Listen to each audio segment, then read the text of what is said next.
네, 여러분 안녕하세요. 노가당TV입니다. 자, 2026년 하반기 공채를 앞두고 오랜만에 영상을 올려드립니다. 오늘은 저희가 반도체 공장, 하이테크를 짓는 데 있어서 삼성물산과 삼성 E&A 그리고 SK에코플랜트 이 세 개 회사가 가장 많이 언급이 되죠. 그렇기 때문에 이 세 개 회사가 도대체 어떻게 다른 업무를 수행하고 있는지, 뭘 다르게 하는지에 대한 부분을 같이 얘기를 조금 나눠보도록 하겠습니다. 저희가 똑같이 반도체 공장을 짓는데 뭐가 다르냐라는 질문을 할 수가 있습니다. 삼성전자의 평택 캠퍼스 같은 반도체 공장을 보면은 물산도 있고 삼성 E&A도 있죠. 그리고 SK 하이닉스 쪽에 보시게 되면 이천이나 청주 공장에 SK 에코플랜트도 들어갑니다. 물론 용인 반도체 클러스터도 들어가죠. 저희가 건설사 취업을 준비하시는 입장에서는 이 부분이 궁금할 수밖에 없죠. 왜냐하면 그걸 알아야 우리가 해당 회사에 대한 지원 동기를 뽑을 수가 있기 때문입니다. 도대체 이 회사들이 반도체 공장에서 뭘 하는 건지, 그리고 건축직이나 기계직, 토목이나 전기직이 입사하면 똑같은 일을 하는지를 먼저 알아야 될 것 같습니다.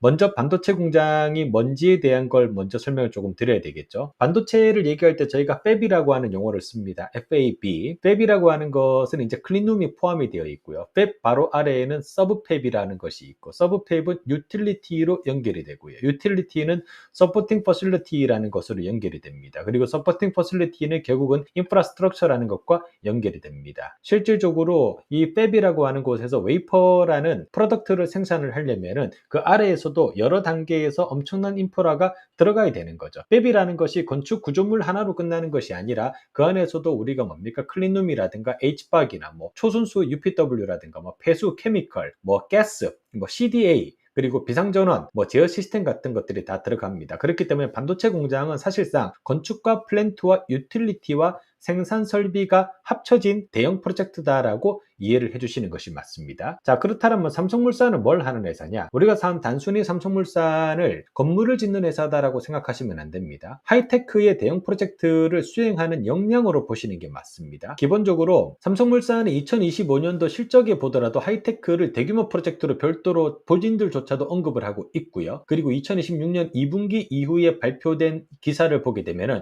하이테크 공사 본격화를 하면서 건설 부문의 매출이나 영업이익이 급격하게 증가했다라고 얘기를 합니다. 그렇기 때문에 우리가 삼성물산에서는 건축 토목이 가서 하는 업무는 일단은 구조물에 대한 공사도 수행하고요. 기초나 마감 공사 그리고 공정 관리도 수행을 하겠죠. 기계가 들어가면 우리가 HVAC이나 배관, 유틸리티 관련된 시공이나 인터페이스 관련 업무를 모두 수행을 합니다. 전기 같은 경우도 우리가 전기 설비와 전력 그리고 인터페이스 관련된 업무를 모두 수행을 하고요. 당연히 이제 안전팀도 들어가서 대규모로 진행되는 패스트 트랙에 대한 공정 사항이라든가 고위험 작업에 대한 관리까지를 모두 수행하죠. 그렇기 때문에 이 회사는 기본적으로 대형 하이테크 프로젝트에서 필요한 모든 업무를 다 수행한다라고 언급을 하시는 게 맞습니다. 그렇기 때문에 우리가 하이테크라고 했을 때 제일 먼저 삼성물산이라고 하는 회사를 언급을 하는 거고요.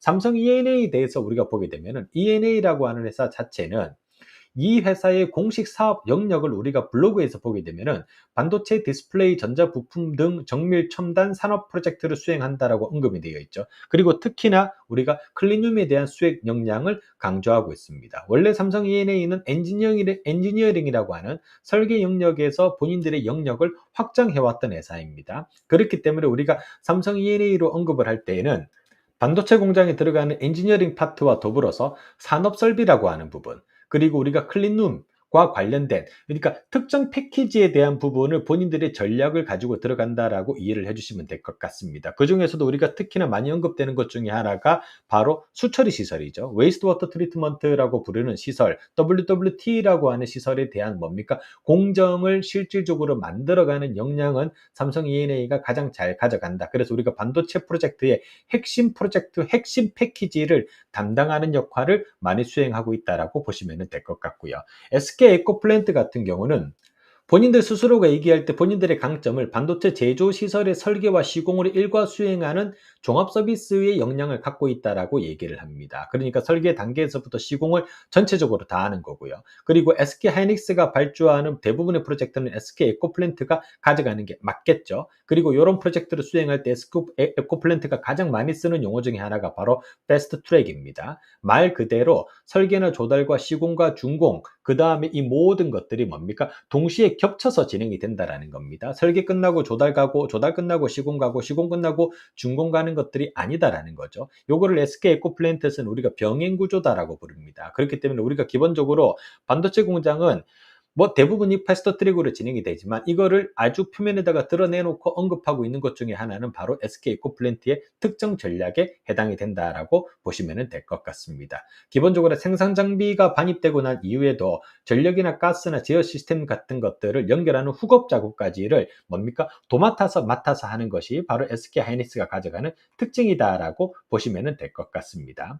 실제적으로 우리가 뭐 이 세 개 회사가 막 칼로 두부 자르듯이 정확하게 스콥을 명확하게 언급한 것은 아닙니다. 어떻게 보면 삼성물산이 커버하고 있는 것과 그리고 SK 에코플랜트가 커버하고 있는 것이 거의 비슷하고요. 삼성 E&A는 그중에서도 특정 패키지를 물고 간다라고 봐야 될 것입니다. 그러면 우리가 취업을 준비하는 사람 입장에서 나는 어디를 지원해야 되냐? 결론부터 말씀드리자라고 하면 이 세 개 회사를 모두 다 볼 필요가 있습니다. 다만 삼성물산과 삼성 E&A는 동시 지원이 불가능하기 때문에 만약에 가능하다라고 하면 그래도 반도체 쪽에서 업무를 보시겠다라는 분은 삼성물산이 하이테크와 관련된 별도의 팀을 꾸려서 운영을 하고 있고, 그것이 이들의 사업 비전의 미래 먹거리에 아주 중요한 축을 차지하고 있기 때문에 일단 삼성물산 쪽을 먼저 보시는 게 맞겠죠. 기본적으로 반도체 공장의 일반 건축과 가족이 다르게 가져가는 특징 중에 하나는 공정 관리를 하면서도 패스트 트랙을 진행을 하고요. BIM은 무조건 갖다 써야 되고요. 인터페이스 매니지먼트와 관련된 복합 공정이 크다라는 겁니다. 하지만 이런 것들은 어떻게 보면 건축이나 토목 쪽으로 지원하시는 분들에게 조금 더 약간 뭡니까? 적합한 용어로 쓸 수 있는 거고요. 만약에 기계직이 지원한다라고 했을 때는 기계 파트는 아무래도 삼성물산보다는 삼성 E&A 쪽이 조금 더 많겠죠. 우리가 HVAC이라든가 파이핑이라든가 UPW나 CDA나 버큐움, 케미컬, 가스, 그리고 특히 커미셔닝으로 연결되는 부분, 우리가 시운전이라고 하는 스콥을 가져가는 엔지니어링과 프로큐먼트, 컨스트럭션스를 끝나는 것이 아니라 EPC로 끝나는 것이 아니라 EPCC까지 가는 것을 연결한다라고 하면은 기계 직군이 지원했을 때에는 반도체 쪽은 삼성 E&A 쪽이 훨씬 더 본인이 수행할 수 있는 업무가 많다라고 보시면 될 것 같습니다.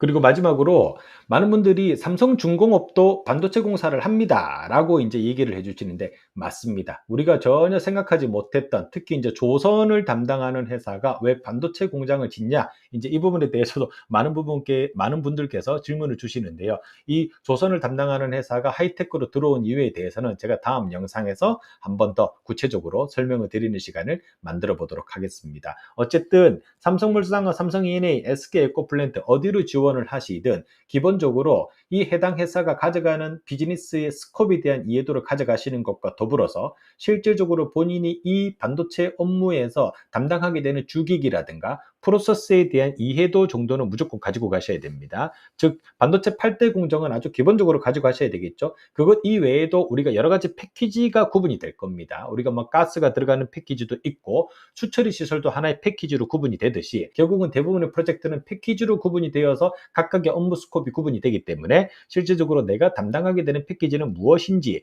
요거를 먼저 염두에 두고 거기에 맞추어서 내가 실질적으로 자소서를 썼을 때 이 자소서를 읽는 사람들이 이 친구가 우리 프로젝트에 오게 되면 평택 프로젝트에서 P4, P5에서 정말 자기 일을 제대로 수행할 수 있구나 라는 생각을 하면서 우리가 면접까지 올라갈 수 있는 가능성을 높일 수 있다. 그렇게 이해를 해주시면 될 것 같습니다.